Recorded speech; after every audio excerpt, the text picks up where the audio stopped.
मेरे भाइयों और बहनों, ब्रेस्ट कैंसर या स्तन कैंसर ही क्यों?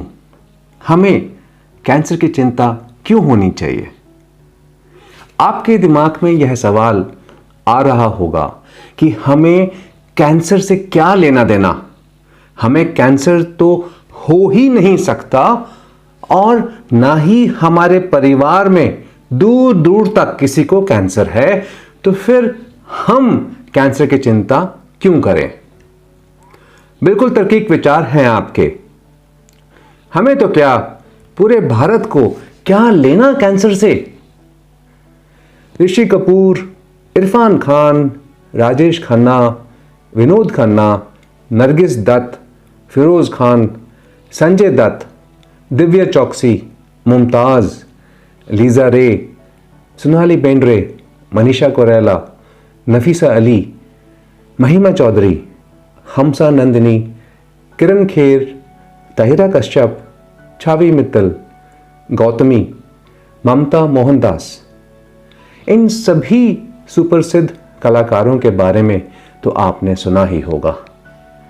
इन सब में क्या ऐसा है जो मैंने इन सब का आपके समक्ष नाम लिया? जरा सोचिए, थोड़ा सा जोर लगाइए, नहीं तो गूगल कर लीजिए। जरा एक बार अपने घर से बाहर निकलकर यह मालूम करने की आपके मोहल्ले में या आपके गांव में कितने लोगों को कैंसर है। अगर आप शहर में रहते हैं तो जरूर पास के सरकारी अस्पताल में जाकर बस पूछ लेना कि शहर में कितने कैंसर के मरीज हैं। क्या कोई अंदाजा है?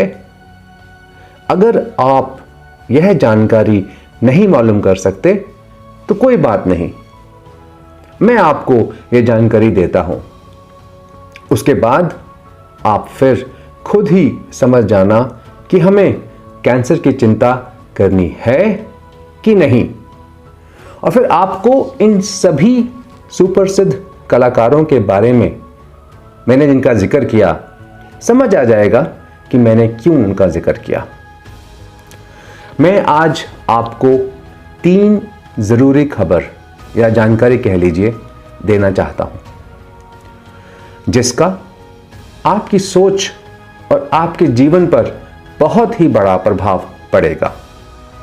3 बहुत ही जरूरी जानकारी जो आप ध्यान से सुने। आपको कोई नहीं बता रहा, ना कोई नेता, ना कोई अभिनेता।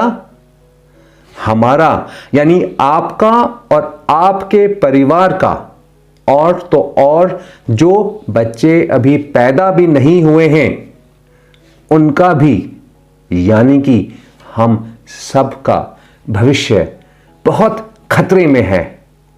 और यह बताने के लिए मैं आज आपसे वार्तालाप कर रहा हूं। पहली जानकारी, आज की स्थिति। वर्ल्ड हेल्थ ऑर्गेनाइजेशन यानी WHO का नाम तो आपने सुना ही होगा। मैं आज आपको एक और ऑर्गेनाइजेशन जिसको ग्लोबोकैन कहते हैं, यह एक अंतर्राष्ट्रीय संगठन है जो 185 देशों में 36 प्रकार के कैंसरों का अध्ययन करता है, जिसमें भारत भी शामिल है।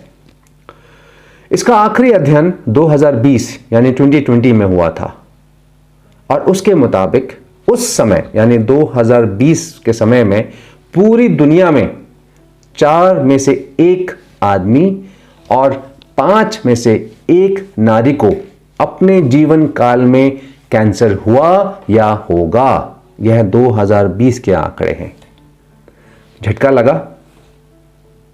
नहीं यकीन आया आपको?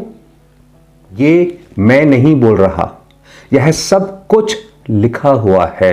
गणित, स्टैटिस्टिक्स बोल रहे हैं। आप ग्लोबोकैन और WHO की इंटरनेट की साइट पर जाकर देख सकते हैं। और उनका यह भी कहना था कि 8 में से 1 आदमी और 11 में से 1 नारी पूरी दुनिया में कैंसर से मर रही है। ये 220 के आंकड़े हैं। ये खबर तो पहले ही 2 साल पुरानी है। आज की तारीख में कैंसर इससे भी ज्यादा फैल चुका है। एक चीज और जो गौरतलब है, ये संख्या पूरी दुनिया के लिए है, जिसमें आधुनिक देश जैसे अमेरिका, यूरोप, रूस भी शामिल हैं, जहां कैंसर का प्रकोप कम है क्योंकि वहां पे प्रदूषण नहीं है। ना हवा में प्रदूषण, ना पानी में प्रदूषण, ना जमीन में प्रदूषण, ना खाने में प्रदूषण। इसका मतलब क्या हुआ कि भारत जैसे देश में जहां आप प्रदूषण चरम सीमा पर है, हवा आपकी प्रदूषित, पानी आपका प्रदूषित, खाना आपका प्रदूषित, अनाज आपका प्रदूषित, हर चीज में मिलावट, भारत में तो फिर इस कैंसर का प्रकोप इन देशों से कहीं ज्यादा भयानक है। और ये क्यों? ये प्रदूषण, ये मिलावट क्यों, आप जानते हैं।